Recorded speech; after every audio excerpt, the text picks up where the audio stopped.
This is Jim Bish with the Americans in Wartime Museum. Today's date is March 29th, 2019, and I'm conducting an interview with Marie Brannan in Sun City, Arizona. Marie, could you please give me your full name and where you were born? Marie Louise Brannan, and I was born in Everett, Washington. Okay, thank you. And I'm assuming from you being a Rosie, that's a beautiful button, by the way, that we're talking about World War II, that you were working in the war plants during World War II. Yes, that was one of my highlights of my life. And right out of high school, I was 18, and you had to be 18 to work at airplane plant. And I was living in Everett, I wanted to do something for my country. You know, at that age, you're very patriotic, I guess you'd say. But, you know, I was eligible to work there. And I started as a bucker. And what a bucker is, actually I was a riveter later on, but a bucker is the other side of the riveter. The sheet metal is right between, and the riveter would put these rivets in this hole, and the bucker on the other side would press. It was kind of like a hard. And it stops the rivet. Yeah, yeah. And anyway, so then I was. It advanced to a riveter, and then I had my own bucker, and I worked mostly at the front of the airplane, and we worked 7 days a week, and I would get up at 4 o'clock in the morning to catch my ride, and of course we didn't have freeways then. Mm-hmm. So it took a little longer to get to Seattle. How far away from Everett were you still living in Everett? Yes. So how far away was that from Everett to Seattle, to the plant? I'm not sure. Did it take you about a half hour or so, or longer to get there? Yeah, it took about an hour and a half, actually. To get there? Yeah. Okay. And so I would crawl in the back seat and go back to sleep. But anyway, when I got there, I went to my station, and they always assigned you where you're going to work. And mostly I was at one part of the plane. But sometimes they would want me to work at the end of the plane, and that was a little different because we didn't have a rivet gun. We had. See, I'm so used to using my hands. I don't know if That's fine. Okay. This was not. It was called a squeeze rivet gun, and it was huge. It was about that long and like that, and it was heavy. And the rivets were ice rivets. They were taken out of the ice bucket, and you had to. The end of the riveter gun. It was like a claw, and the top of the claw would fit over the rivet, and the bottom of the claw would fit on the bottom of the rivet, and then I would squeeze a gun, and then it would bring it together, and you had to be very careful, because if you didn't, you would see a little gap in between, and that's when you had to call the manager or the person that would help you out. So he would have to drill that rivet. Yeah. Although I have had to drill these other rivets, and they're not as bad as the ice rivets. I'm assuming the ice rivets expanded. They wanted them, yes. So they were very tight, so they expanded tight. Yes, they did. Yeah, and that was mostly in the tail end of the plane. Yeah. And then on Sundays, I usually worked in the wing section. I wasn't really that fond of it because it's tight quarters, But I've been told that they usually found some of the smallest girls or women to work in those wing sections because they're very tight quarters. that's right. Yeah, yeah. And but I would do it, and it was my job, and it was. Well, I worked there for about 3 years when the war started. Just to get back a little bit, did you graduate from high school from Everett? Yes, yes. And what year was that? Do you remember? Well, see, the war was 1942, I think it started. Yeah, Pearl Harbor was in 41, so January of 42 is Yeah. when we really came on in earnest, yes. Yeah, that's about what it was. Okay, and did you start working at Boeing right after you graduated, or was there a little Yes. gap there? No, I started right away because, everybody was thinking about jobs and stuff, and being that I was 18, and a lot of them are 17, Yeah. I was, eligible to to go to work there. What was your family's reaction to you going to work into the war plant? Well, they were a little surprised, and but my dad was, he was a wonderful dad, and he said, Murray, he says, if this is what you feel like you want. And another thing too, to go to college, it takes a lot of money, and my folks weren't. I mean, we're middle class, but we didn't have the money, and I knew that, and so I didn't push it. And so anyway, I enjoyed it so much. Did you have any other brothers or sisters that Yes. that served or were in the war plants like you? Not in the war plans. I had a brother that went to Vietnam, and but no, they were younger than I was. Go ahead. They were younger than you. Yeah, my mother passed away when I was 3, and my dad remarried and had the 3 younger brothers. But my oldest brother, he had health problems. So I guess I was the only one in the family that. What was the reaction of other coworkers? Were you with a large group of women that were just coming in? What was the reaction to other workers that had been working at Boeing for a while? Or can you tell us about any of that? Well, there is one thing I want to say. When I was working there, let's see, what did we call him? He wasn't my boss, but he was the Like a supervisor or something? Supervisor, and he came up to me and he said, Marie, he said, would you mind working with a black girl? And I said, no, without even thinking, I said, no, of course not. So I think she was one of the first ones to work at Boeing. And she was the nicest person I have ever met. I mean, she was warm. I got along with her so well. Was she from the area? Or Yes, she was from the area. But other than that, they were all nice working there. I mean, we were there for a purpose. And,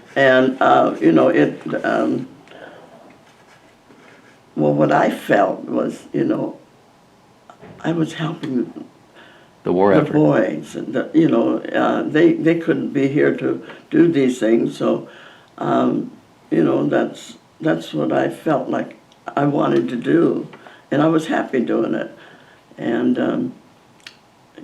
And then, see, of course, in the process, I married, and Did you meet your husband through Boeing? yes, Through I the, did. You did, Yeah. through the workplace. Yeah, and then he went into the service.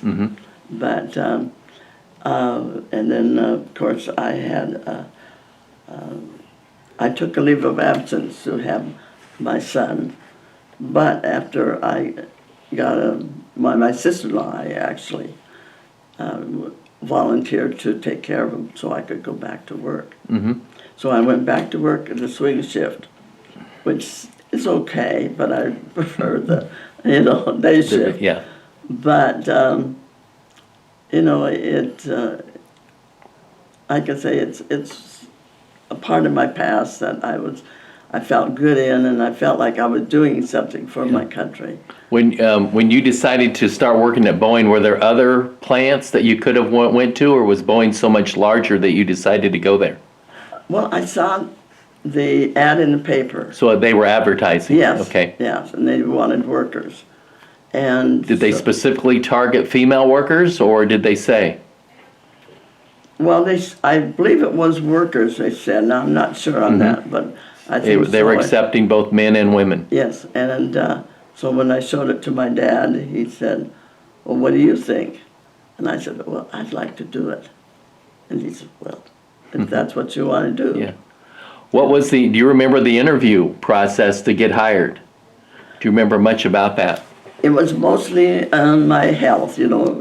I was 18 years old, you know. And I had good hearing, good eyesight. I didn't wear glasses. I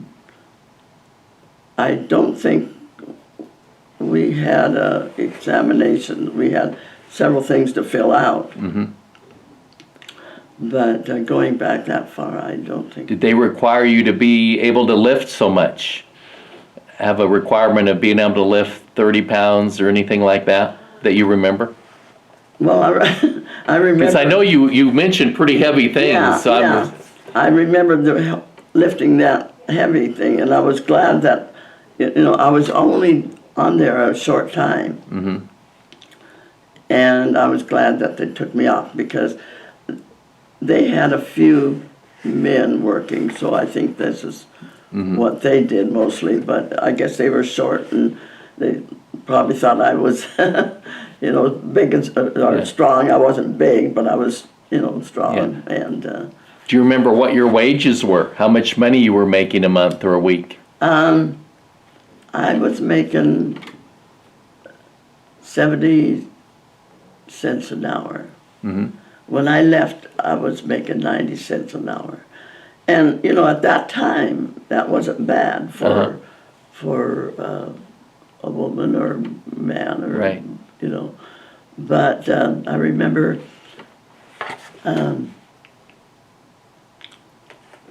my first check, excuse me, my mother, or my stepmother, didn't have a watch, a wristwatch. And I bought her a wristwatch out of my first check.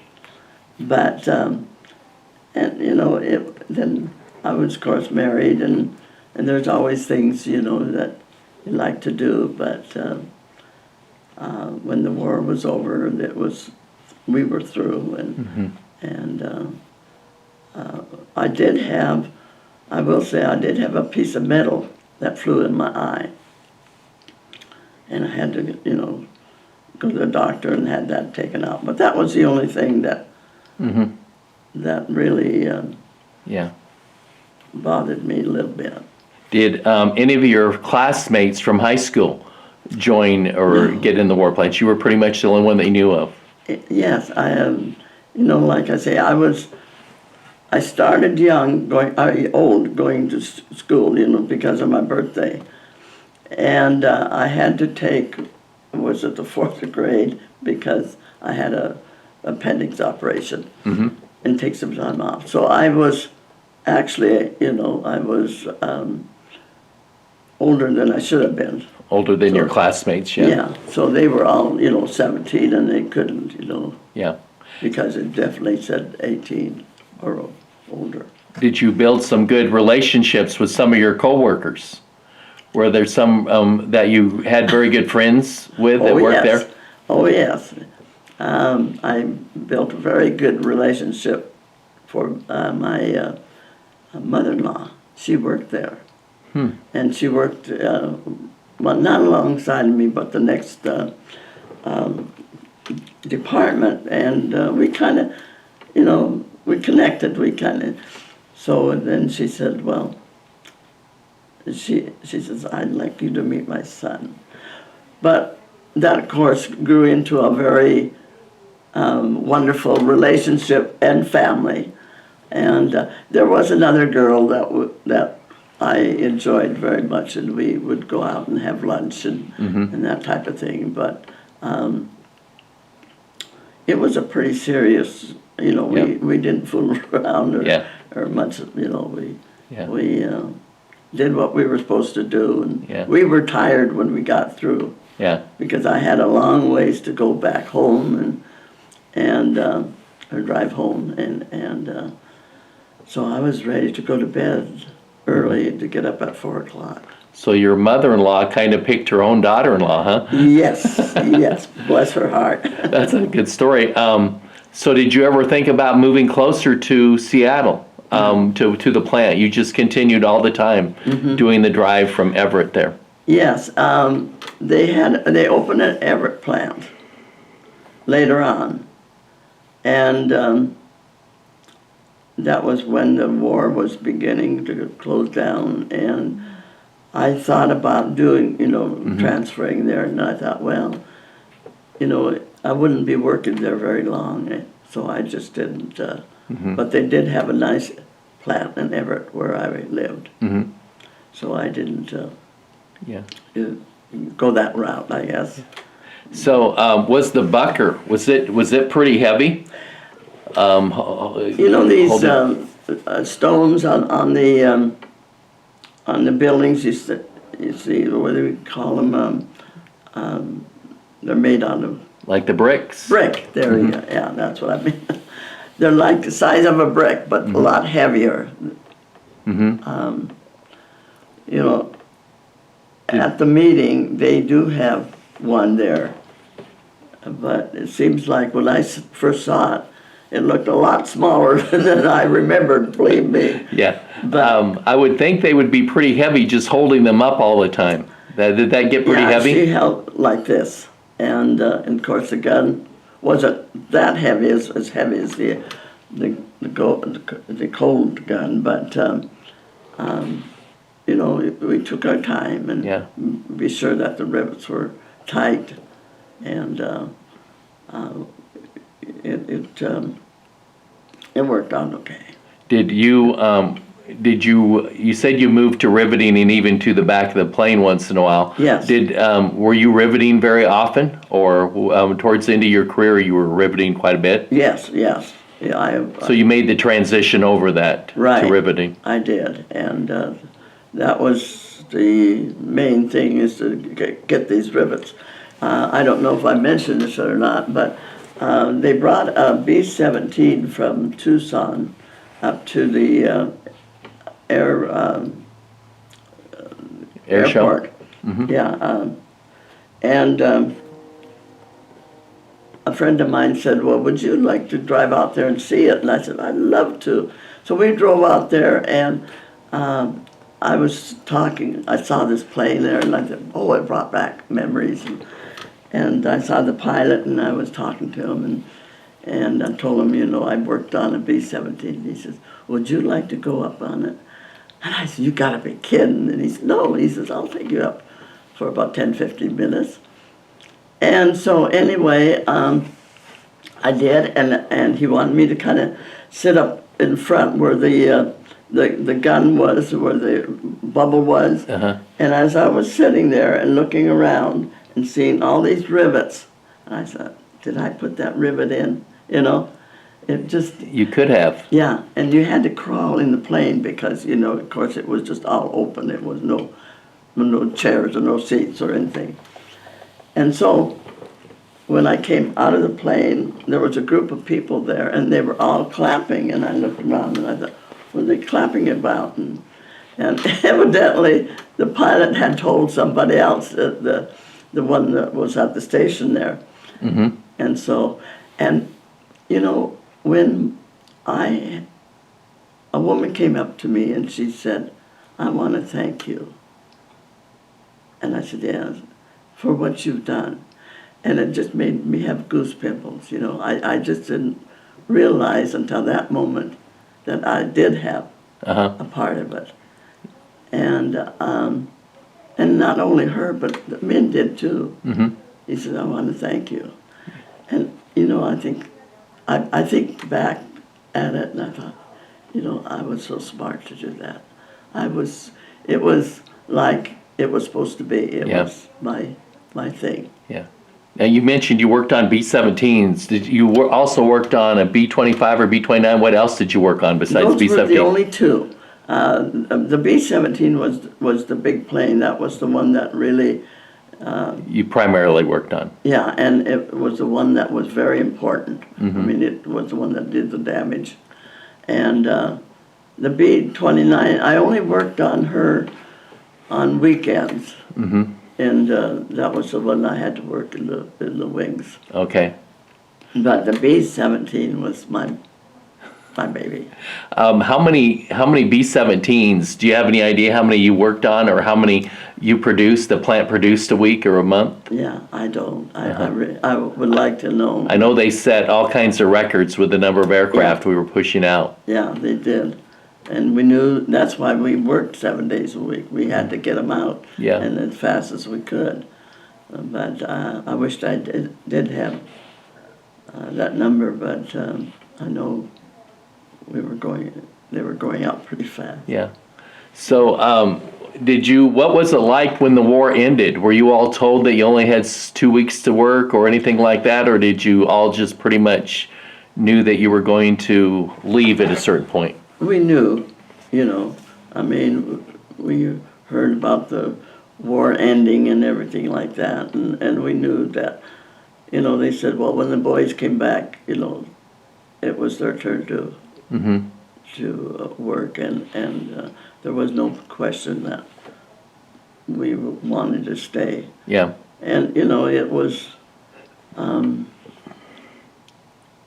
well, I guess what I want to say is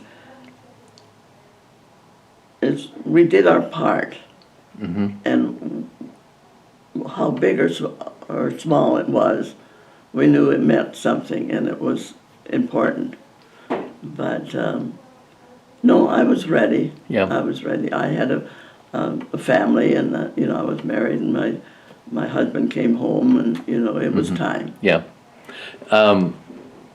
Historians say that one of the major reasons we won the war when we did is because of the manufacturing, the women working in the work plants, and that made a huge difference in World War II compared to other countries. Well, they worked in the shipyards. They made uniforms. They made bullets. Anything pertaining to the war. I mean, not only in aircrafts and things like that, but we had women that were welders in the shipyards, and there was, well, they did it all. Yeah. I guess that's what I want to say. That's a good question. What different types of jobs were women doing in the airplanes in Boeing? Were there, besides riveting and buckers, what other jobs were women doing? Do you remember? Well, it all pertains to to what we were doing. I mean, I would say that there were some in the office, and there were supervisors, but we just didn't. I didn't know, because I just went there, did my job, Right. knew what I was doing, and they would come around and tell us how wonderful job we were doing, and if we were tired, we had. We could have breaks, Yeah. and they were very good to us. I mean, I didn't have anyone come up to me and say anything about what I was doing or what Yeah. I wasn't doing.